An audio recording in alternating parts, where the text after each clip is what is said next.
mouth breather.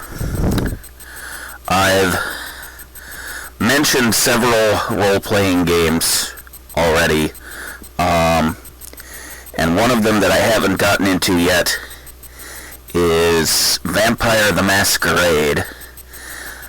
It's a fairly famous one. If I were to list, like, Dungeons & Dragons is the most famous role-playing game. Almost everybody, even people who haven't really heard of the term role-playing game, have probably heard of D&D, at least in passing, as a weird, geeky thing that kids in the 80s and 90s used to do, and now they've maybe heard Vin Diesel plays it, and they may not quite know what it is, but they know it's out there, and they may have noticed that it's gotten more popular in, like, the last 5 years. So D&D is by far the most famous one, and then after that there's a very sharp drop-off. People who know role-playing games have probably heard of things like GURPS and Shadowrun and so forth, but I would discount those from being like the second most popular, because you have to be fairly in the know to be familiar with them. They mostly exist specifically to be alternatives to D&D, so a casual person is less likely to have heard of them. But I would say this probably the second most popular is probably Call of Cthulhu, because a lot of people who aren't super down the role-playing game niche and would not comprehend what something like Shadowrun is have at least heard of the idea that there was a horror/science fiction writer named H.P. Lovecraft who wrote about a thing called Cthulhu, and Cthulhu has entered the pop culture. You can buy a Cthulhu plushie, a fact that I'm sure would have driven old Howard quite insane. So it doesn't take too much digging to come up with the existence of Call of Cthulhu. And then if you dig a little bit more than that, and you still are not super into role-playing games as a concept, but you kind of know that they're out there and you're looking for something that's very much kind of the opposite of D&D, you'll pretty quickly come upon Vampire the Masquerade as being one of the best-known role-playing games that is completely different and thoroughly sets itself apart, and is almost as old as D&D. It started in, like, 1990 or something. And then, more obscure than that, is the other role-playing games from the same company that made Vampire, which include Werewolf, that I've passingly referenced, and also Mage the Ascension, which I've detailed extensively several times for some of my videos. And both of those are more to my preference, and I generally have more to say about them, although I don't know that I'll talk about Werewolf very much, because very little of it is relevant to real life. That one is, I've often said Werewolf is kind of like D&D in that you kill monsters, take their treasure, and level up. That it's closer to that style of thing than any of the other games by White Wolf Game Studios, the makers of all of these Monster the Advermining games. Anyway, Vampire the Masquerade was the first and is still the most widely known of White Wolf's games, because it tapped into a zeitgeist that was fairly big at the time.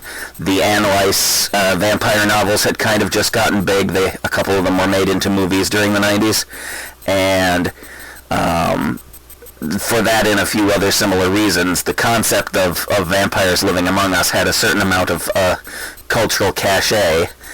This was slightly before Buffy the Vampire Slayer came along and did not treat the vampires with respect at all. They were basically just disposable monsters of the week for a D&D style thing for Buffy to revolve around. But there have been a number of other vampire-centric things. Most recently, Twilight had both vampires and werewolves in it, and is thoroughly disgusting to fans of the White Wolf-style vampire and werewolves, which are much more deep and serious. But anyway, I am so far off topic. Let's get back to it. The reason why I brought up Vampire is I am recording this the day after the riot at the U.S. Capitol, which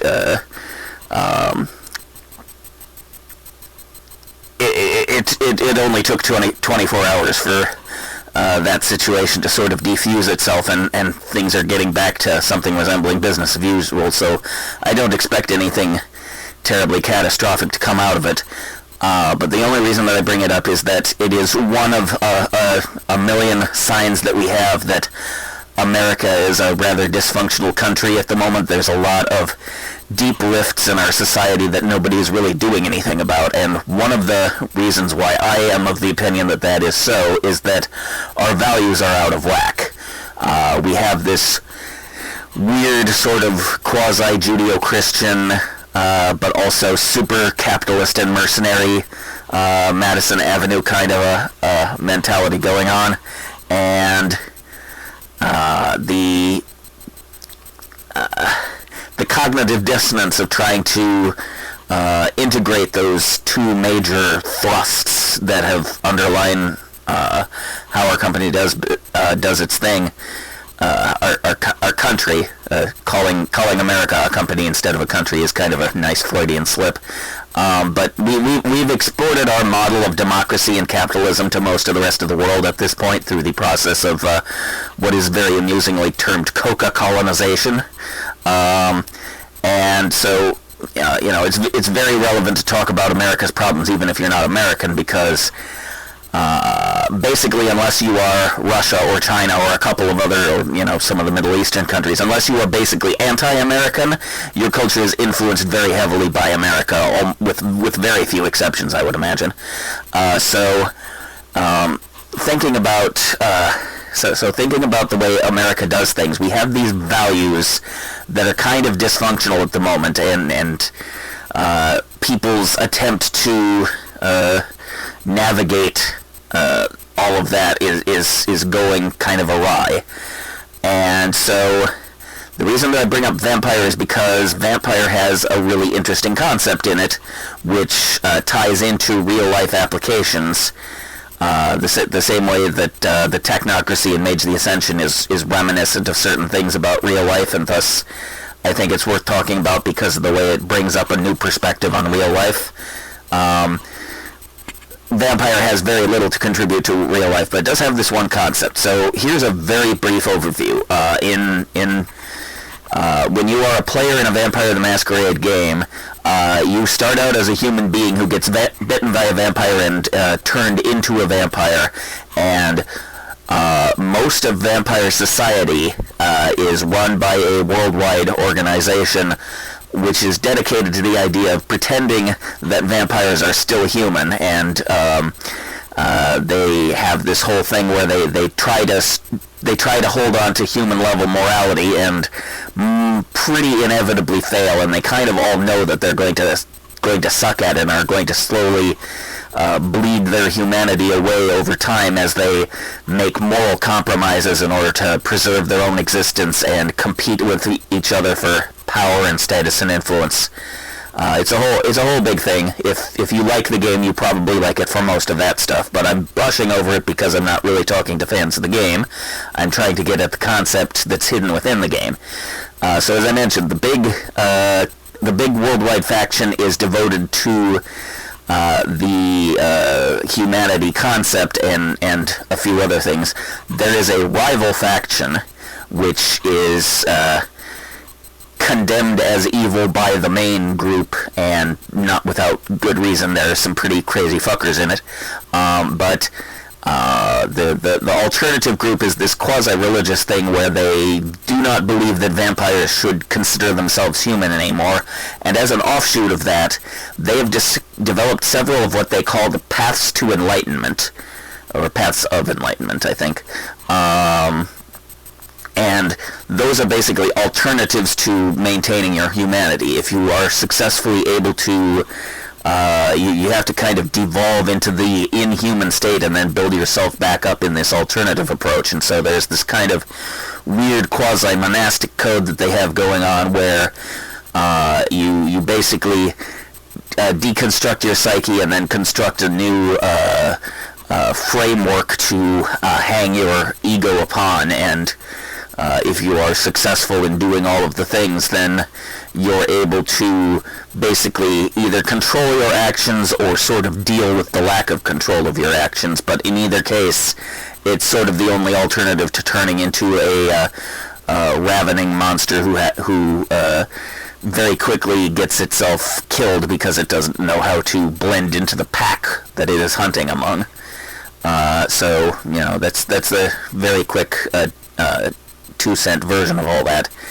And so I'm bringing that up because the idea of alternative ethics is what I'm really talking about here, and America's version of ethics is pretty clearly not working. We are on something resembling the path of humanity, and we are doing a really bad job of it, so our humanity rating is very low because we say that we love our family, and yet we're continually tempted into doing the capitalist. So we have these quasi-Judeo-Christian ethics of saying that life is sacred and so forth, but we're constantly being tempted into doing things like ignoring a homeless person slowly starving to death on the street because we really like buying our $4 coffee and we can't spare a few bucks to help him get a hot meal for the day, and so he continues spiraling down because everyone around him is not charitable enough to either they don't help him at all or they help him not enough to actually fix his problem.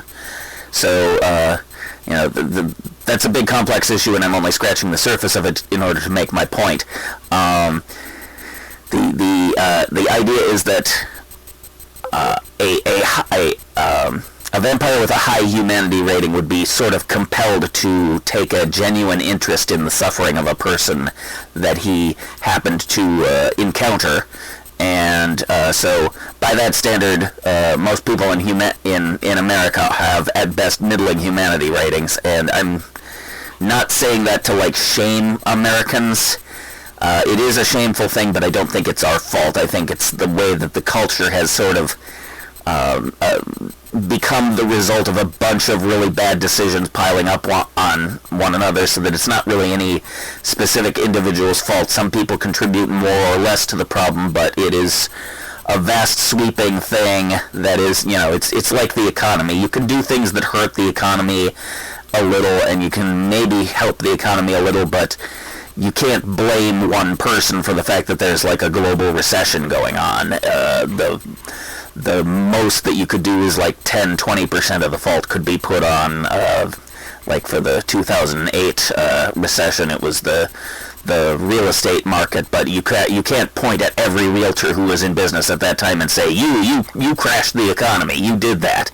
No, that's not how this works. So it's by a similar token, our strategy for dealing with all of this stuff is just not a good place to be in, and so we should think about the possibility of constructing alternatives, and Vampire brings up a few interesting possible alternatives. There are several of them that are just pure science fiction and nonsense, and you have to be a vampire in order to appreciate them, but there's a couple of them that are really worth considering as viable alternatives.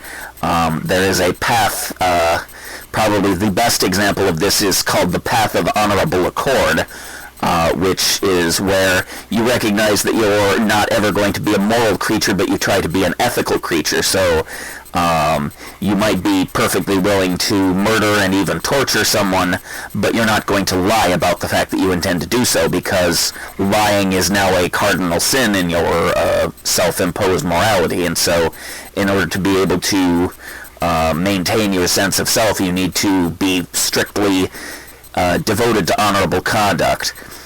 So honor is a good example of the kind of thing that we could be pursuing instead of our weird value system. Another example is environmentalism. We could be devoted to living within the natural order and doing the whole stewardship of the world unto the seventh generation, that kind of a thing. That would be a good approach. That would be a good viable alternative to the way America is currently doing things.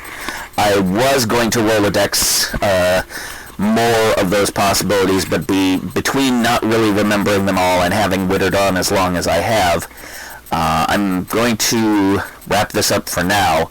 I've basically introduced the idea, and I may come back to the idea of having a list of ethical alternatives prepared. But as of yet, I have not put that together. So for right now, I'm just going to call this good enough for the moment. And hopefully America will keep its shit together for at least a few more weeks, and I can talk about this again.